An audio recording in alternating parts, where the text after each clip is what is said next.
So this is part 2 of the inside out versus the outside in.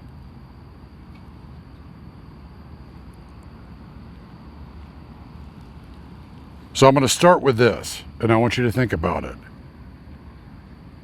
This world judges things by how they appear externally, by external appearances.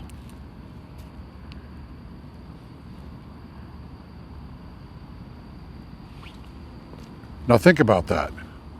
By how things appear. But yet things aren't always as they appear, are they? So if you're judging things only by how they appear, you're actually quite vulnerable to being exploited by those who would deceive you, and by the false appearances of things that are actually not what they purport to be. Now, there's not one of you that this hasn't happened to. Now consider warfare. We often say all war is deception.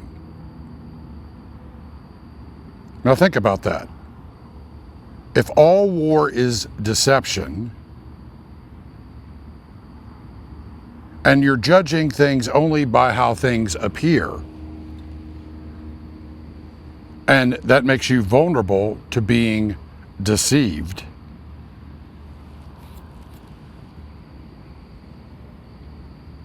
and you're in a world at war, wouldn't you want to actually see beyond just how things appear?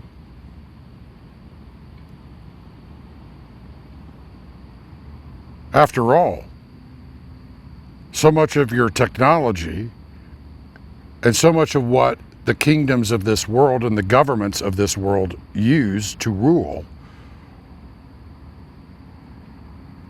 are means and methods to try to peer beyond how things may appear. Now, how they do it is a counterfeit of the real thing. They think that if they can get more data, more cameras, more information, and observe all things all the time, that they will be able to have a greater understanding of what's actually going on. And to some degree, they're right. However, they're still judging things by how things appear. You may not realize it, and they may not think about it that way, but in reality, it is actually that way. Whether they're taking your data or everywhere you go, you're being monitored, you're being observed, you're being tracked, and databases are being filled out on you and everything that you do in the temporal world. They are, in a sense, attempting to mimic what I've been telling you about how the kingdom of heaven works and the light of the truth. And they create these systems, one, because they are afraid of not knowing what they don't know and not being able to do what they think they need to do to maintain rulership over you and to protect you in some cases. And of course, they're going to protect you because they can't exist without you, because their existence is dependent upon you. If they didn't have you to rule, they would have nothing to rule over. Now, there is a good use of government, right? God established the governing authorities. But when the governing authorities try to unseat God and overstep the authority given to them, and they decide they're going to play God and wage war against the people of God and the kingdom of heaven, they do so at their own peril. And I can tell you what every single outcome of that battle space looks like, because it's all of your history and the rise and fall of every single one of your kingdoms. And as it is for people, so too it is for nations. And as it is for nations, so too it is for people. You see, when a nation state diverts from godly leadership, from truth in love and justice and mercy, from humble and contrite hearts,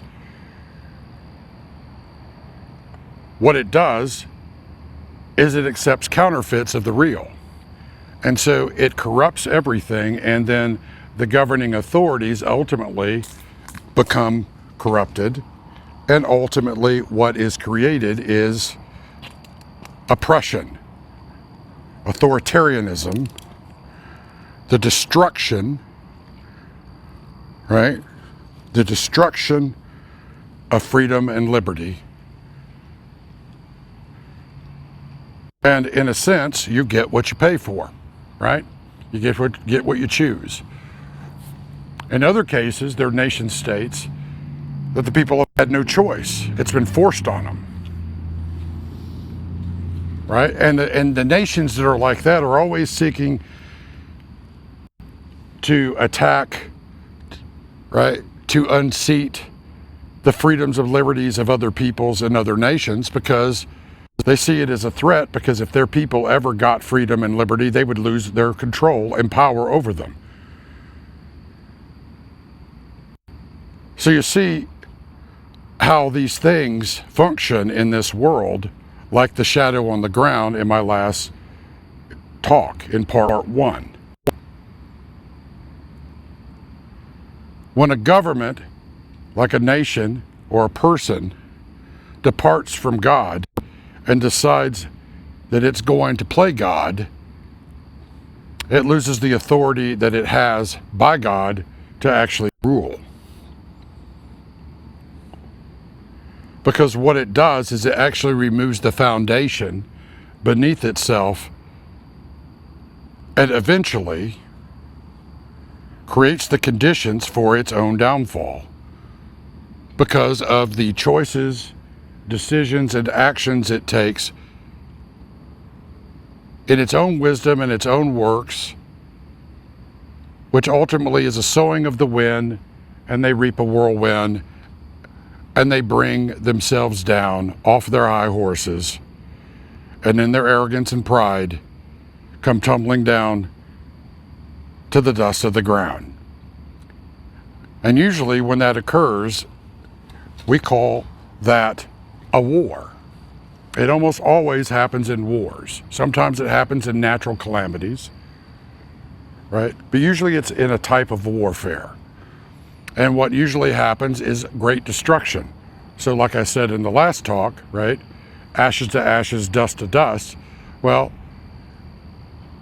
you know, you can see the insanity of things here. We're claiming to actually save themselves and their kingdoms that they corrupted themselves. They actually create the conditions that actually destroy it and turn it to dust and ash. And in some cases, they would do it themselves just so that they can maintain control and power and hold their pride all the way into the grave. The depths of evil are unfathomable in some ways. The insanity thereof of pride is seen in what it creates, what it denies, and what its outcomes ultimately are.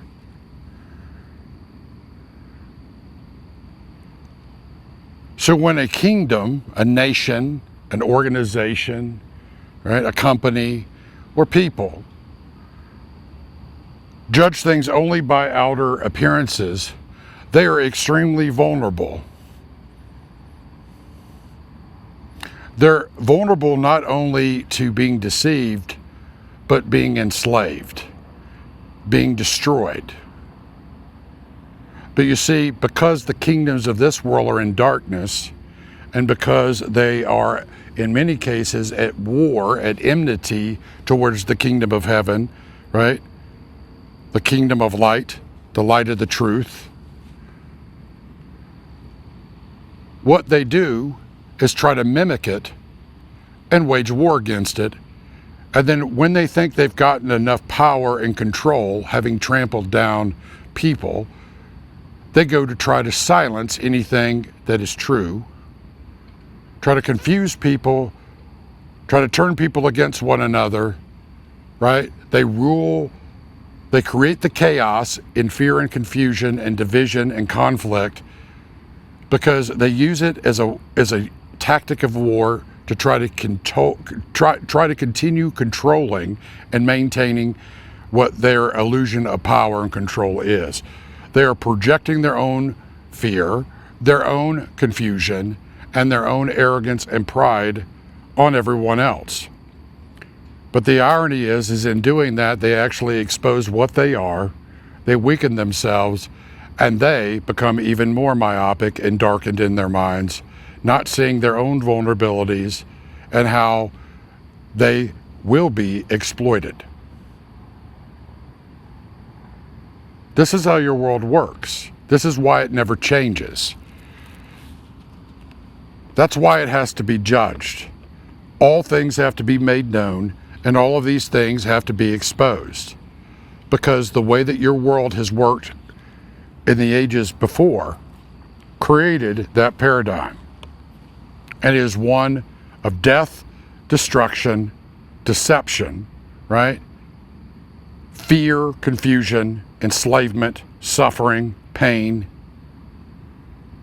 All the things that people try to actually deal with and try to solve, yet they try to do it not knowing that they have been deceived into doing it their way, in their own wisdom and works, which actually plays into the hand of the very thing that wants to keep them enslaved and rerun a cycle of destruction. You see, you can try to do the right thing for the wrong reasons in the wrong ways and actually create the opposite effect, where you make things worse. That's why we say such things like, there's a way which seems right unto people, yet in its end, it is the broad path that leads to destruction. Because they do what's right in their own eyes, according to their own wisdom and their own works, because they're doing it in their own flesh. And their flesh is corrupted. They're doing it according to their own wisdom and works, which is corrupted. Thus, what they do is corrupted, and corruption weakens the entirety of the whole, ultimately bringing it down because it's subject to entropy and the second law of thermodynamics, right? Now apply that to their thinking, to their policies, to the things they build, the systems they create, and the way that they rule over it. All of it is corrupted. So they sowed the seeds of their own destruction within their own foolishness, calling it wisdom, but proving the opposite in their folly, never learning. That's why all throughout human history, nations, empires, kingdoms have risen and fallen, all to the same things and for the same reasons. They are temporary. They're kingdoms of sand.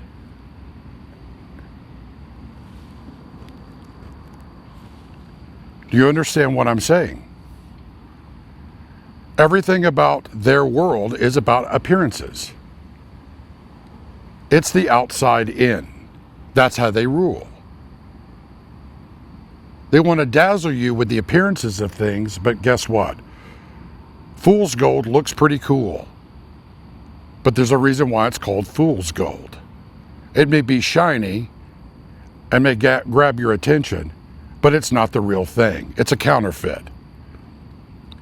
And when you live in a world where you've been darkened and you've been enslaved and you've been lied to and you've been told one thing when it might be quite something different, and you judge things only by how things appear on the surface, well, guess what?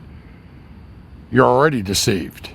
And having been already deceived, that means you're in the kingdom of darkness. And being in the kingdom of darkness, that means you're a slave to it. That means that you are on the devil's plantation. And how clever that the dark kingdom is as it convinces you you're actually free, that you're actually not a slave. While it addicts you, it makes you dependent upon it even more and rules over you even more harshly, particularly during times of crisis and under threat. Sound familiar? Because that's the kingdom of the flesh, and the flesh is temporary. And temporary things were never meant to last beyond their appointed times and seasons, right? They have an expiration date. But you live in a world that's trying to change the times and seasons and the laws.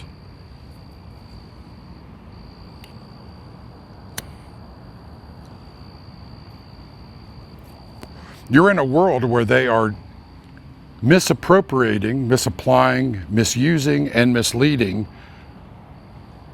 with the truth they trampled underfoot and corrupted, and with knowledge that they've apprehended and stolen, and thereby corrupted, because they corrupted it because of who and why and what they do. They are not of the kingdom of heaven.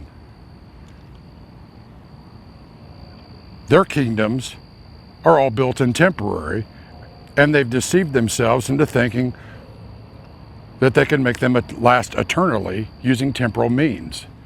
So they are at war against anything that exposes the folly of their self-deception, their pride, because it all boils down to pride, and their lies. That's why you see political parties, nation states like China, North Korea, they create a mythology. They create a storyline and they force everybody to bend a knee to it. But they create homogenization because they do not want anybody else to be free to think about anything that they don't want them to think about.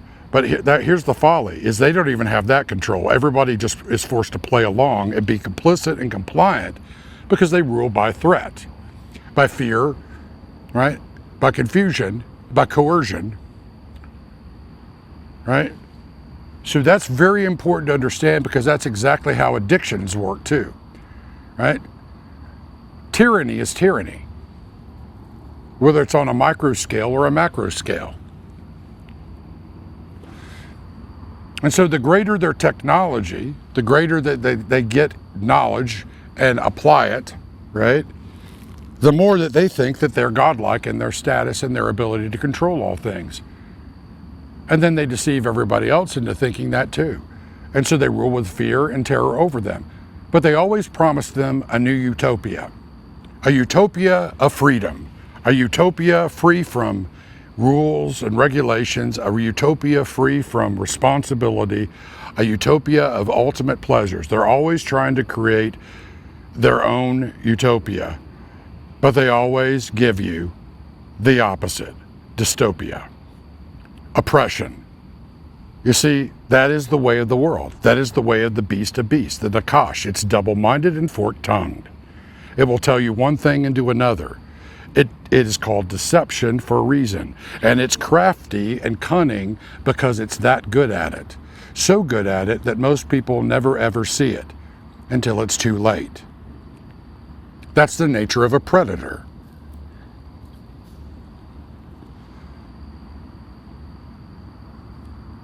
And when you consider what a beast is, which are kingdoms, powers, principalities, nation states, empires, right? Combinations of those things, groups, ideologies, right? And the red dragon, the ancient serpent, the Nakash, the glistening one, dazzles. It's the most cunning, most subtle. Now think about the word subtle. Subtle's not easy to see. It's very covert. It's understated, right? It doesn't at all appear to be a threat. And it creates the conditions over the rest of the beasts because it's the beast of beasts, the most cunning of all the beasts of the field. It creates the illusion that it is the utopia everybody wants. It is the truth. It can offer what nothing else can, right? When in fact, it's all a deception. It's a counterfeit of the real thing. In fact, here in this world, it's a counterfeit of the real thing. But it tempts with short-term gain, short-term pleasures, but it's never enough. It's always leading you to want more, and the more that it's leading you towards is also leading you towards more dependence and more control by it over you. Because it's duplicitous. It's hypocrisy, right? And it's deceptive. It does so precisely to enslave you, ensnare you, and get you to trade the real thing for the false things. To get you to trade what matters most for what doesn't matter. To get you to trade what you have for what you will be having taken away from you. So in the garden, when the serpent went to Eve, it said, well, if you eat from the tree, you will be like God. If you eat from this fruit, you will be like God. Well, guess what? Here's where the lie was. They were already like God. They had been made in God's image. He had not withheld anything from them. Now, how is it that Eve, being naive, took the fruit? He poisoned her. It poisoned her is a better way of actually speaking about evil and the beast. It is an it. It'll wear the face of the feminine or the masculine, as the ancient pantheons will show you. However, the truth of the matter is it deceived Eve after poisoning her. The longer she interacted with it, she did not realize how subtle and how cunning the beast was she was dealing with. It was boiling her alive, so to speak, and poisoning her by degrees,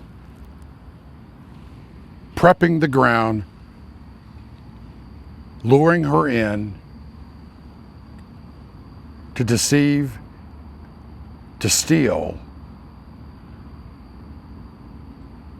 and enslave, and gain power and control over her, and ultimately Adam.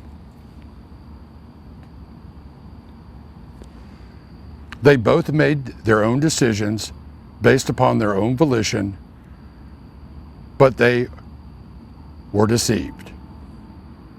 Now let me bring up something I bring up all the time, and that is something out of the Zoroastrian Avestas.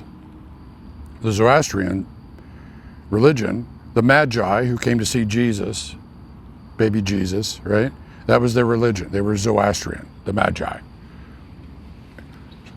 And the serpent went before God and said, I will poison them and turn their affections from you to me and destroy them. Now that's the serpent telling God, telegraphing point blank in arrogance what he's going to do, what it's going to do to humanity and his own people.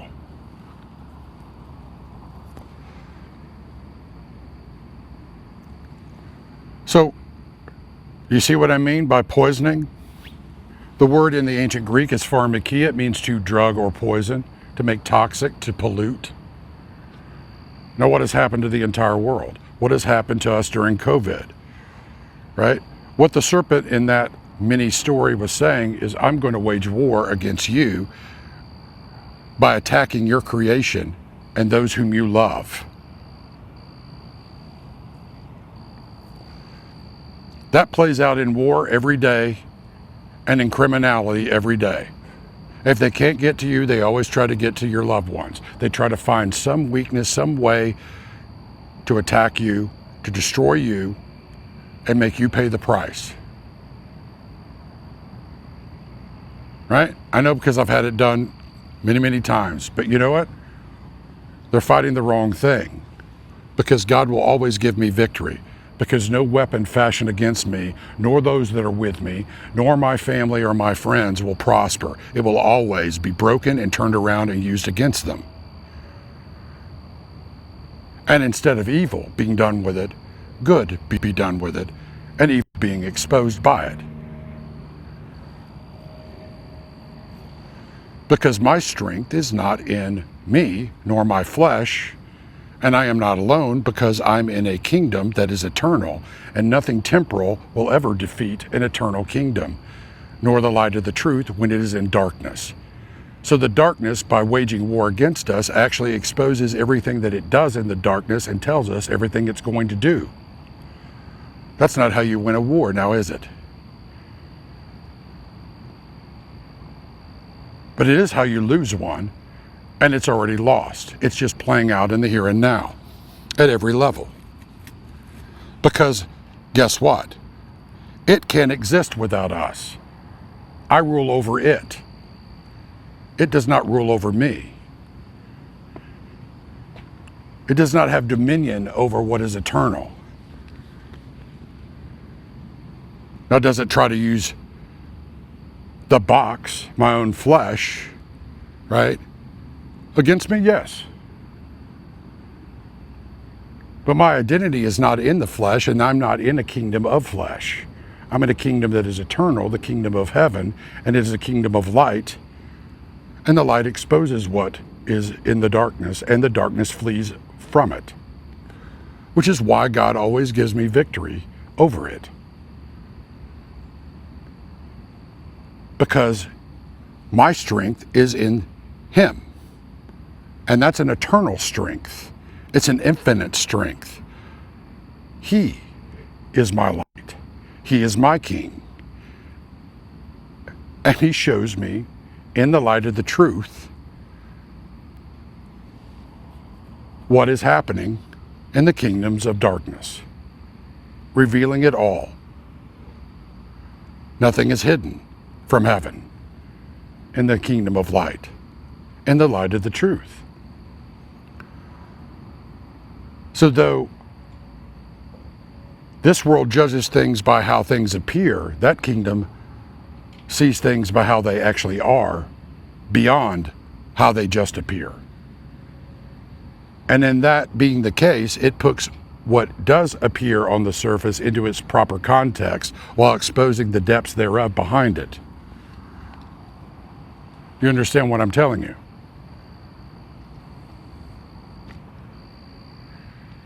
So when I speak on matters of government and leadership, I don't speak to these things in a vacuum.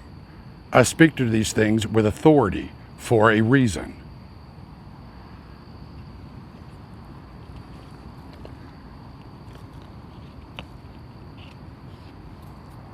And when I tell you that a nation departs at large from truth and love, it does not get justice and mercy and humility. What it gets is suffering due to pride, fear, and confusion. And none of those things bring about justice nor mercy, because they're not in truth nor love.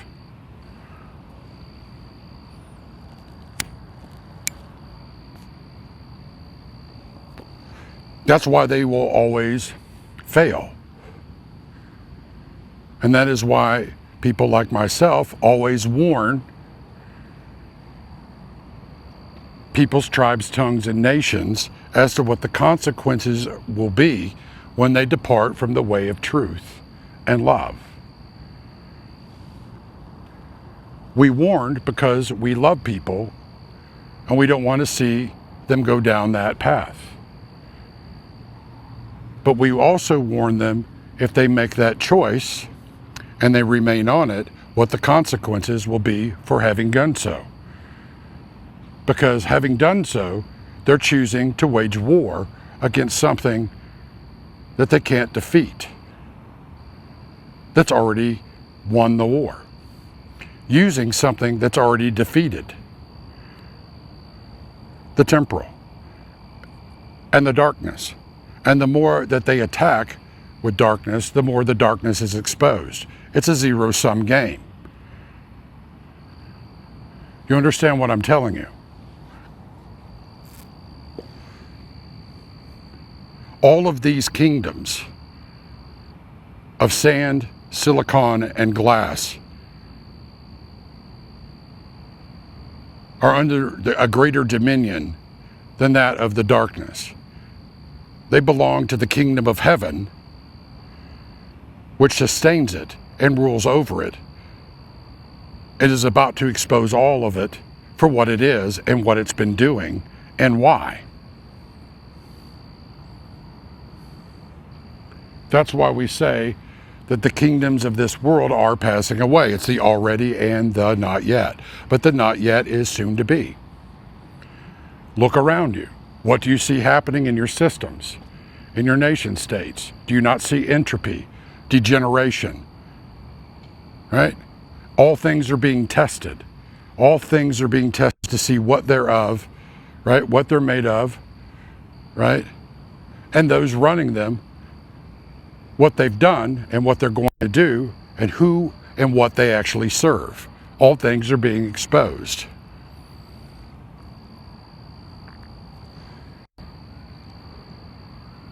That's an act of love.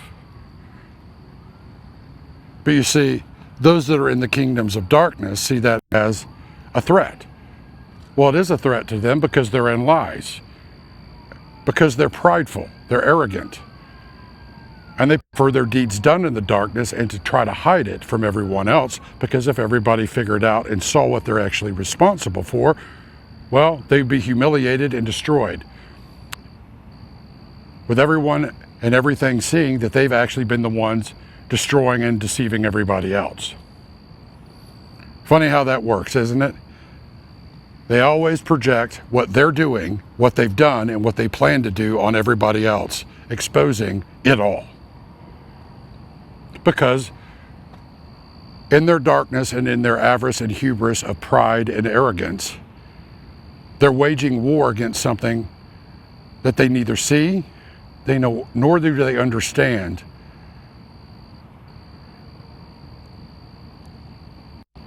And that, again, leads them to their own fall, their own destruction.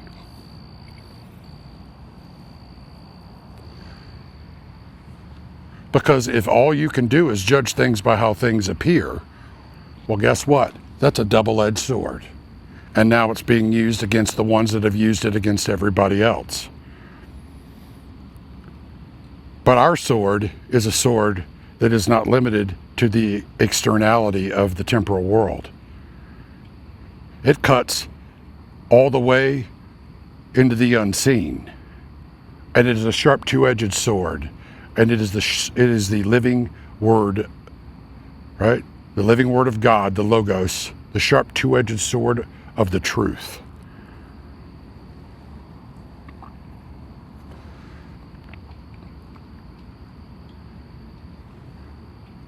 That's why I warn you about judging things by how they appear, judging the book by the cover, judging the appearances of things by, your own confirmation biases and your lack of understanding and knowledge apart from the truth of God. The more that you depart from the truth of God, the more that you go into darkness, and the more vulnerable and exploitable you are by the darkness, but also exposable by the light of the truth. That's why it makes you a proxy. It makes you become a soldier for it, and it sacrifices you to itself in a war that it's already lost. Because it would rather see you destroyed than to be freed, and it have to actually answer for everything that it's done. So it uses you as a human shield. Now think about how the nations at war, particularly terrorist groups, think about criminals that hold hostages, right? Think about these things. Where do you think all those things came from? Who do you think is running those people? What do you think, what spirit are they operating in? Because it's not the spirit of truth. They've been deceived. They've been made proxies, slaves to a lie. And your adversary comes to kill, steal, and destroy. It is the ultimate proxy war they wage. And it's a global war. Not only is it waged against every man, woman, and child on the planet throughout all of the ages, but it is a war that's waged on the kingdoms of this world and the nations and all the things that the nations create. Organizations, companies, educational institutions, you name it. And when you know it's present, you see the entropy because it begins to rot, because it wants to work from the inside of societies across the 7 spheres and degenerate and take hold of and then leverage it as weapons against the peoples, tribes, tongues, and nations in those societies and ultimately the whole world. That is the war you're in. That's why I call it meta-war.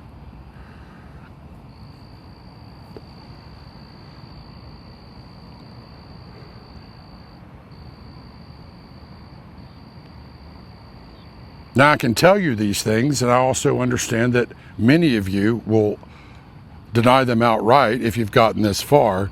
But you see, one of the other tactics that the enemy uses against you is to divert you, right? Divert your attention, divert your ability to actually stay focused and actually listen. That's why we use terms like, you know, if you have ears to hear and eyes to see, right? We use those phrases. It's a clarion call. We're calling you to look at something that's important. When I tell you things over and over and over again, I'm not doing that because I'm stuck in a rut. I'm doing that because it's that important for you to actually have the opportunity to investigate it and to test it, see if it's true. But you see, the shadow has poisoned you. The shadow is destroying you. And until what is hidden in that shadow of you is exposed by the light in you, it's leading you to your destruction. That is why we fight for you, even when you fight against us. We don't fight against you, we fight against what has a hold of you and is deceiving you and destroying you and waging war against us through you.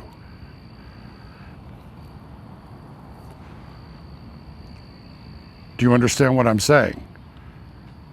You'll probably have to go rewind that a little bit and listen to it and maybe write it down and consider it. The fact that everybody's been worn down and they're hurt, everybody's got issues from COVID, that's a tactic of war.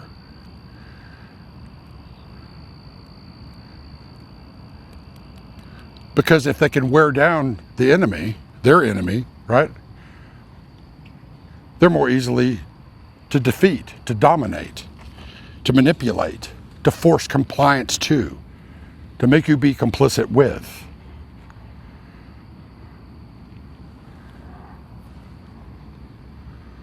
But I'm part of a greater force.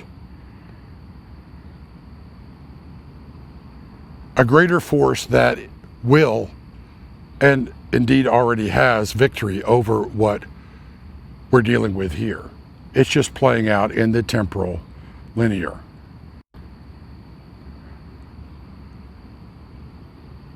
And we surely wouldn't be doing this if we didn't care about you and your nation states and your peoples, tribes, and tongues.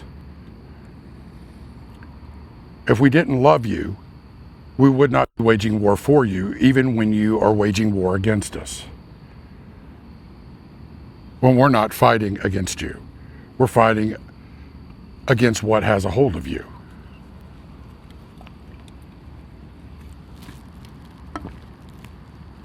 But it's still your choice. We can't force you. We can only offer you directions and point you to the way out. But if you want to remain in a building that's burning down because you're in denial that it's burning down, or in a war zone,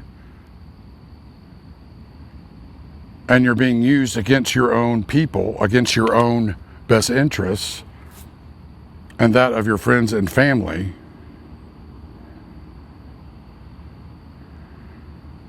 then there's nothing that can be done for you but to honor your choice, whether we agree with it or not. That still will not change our mission. That will not change what we have to do by exposing both the things that have co-opted you and the things that are using you and are using you to wage war against us. And we don't do that because we hate you. We do it because we do love you, and that's called tough love.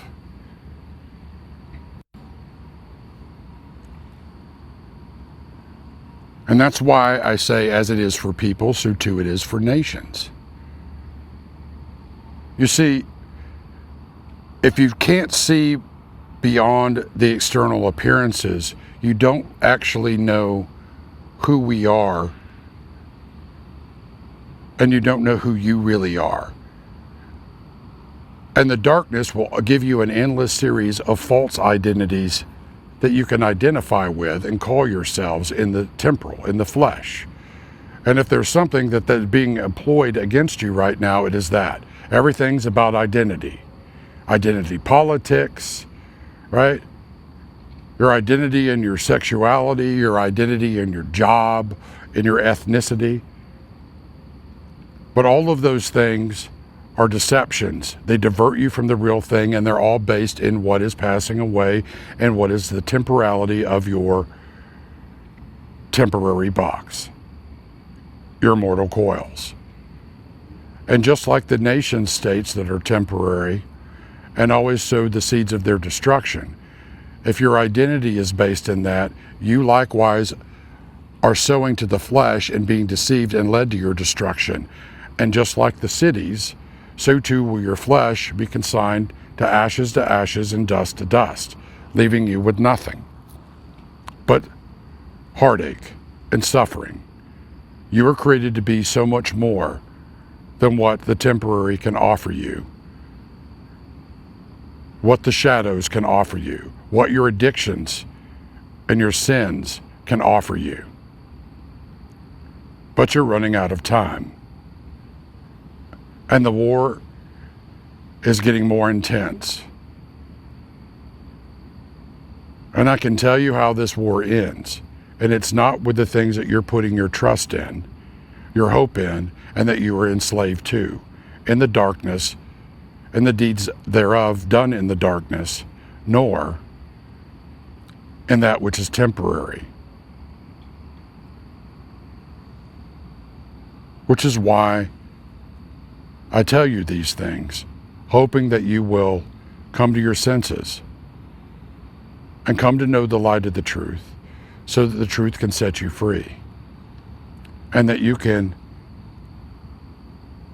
come to know who you really are and what you were really meant to be in your true identity, not the fake one that your adversary has convinced you to accept, that is really the chains of enslavement to a lie. I humbly ask you to consider these things and think through them. And send them to others so that they can consider these things with you. Because I love you. But my love is nothing compared to how much God Almighty loves you and wants you to come home. And wants to give you the real things instead of allowing you to remain chained to the counterfeits of them. And as it is for people, so too it is for all the nations.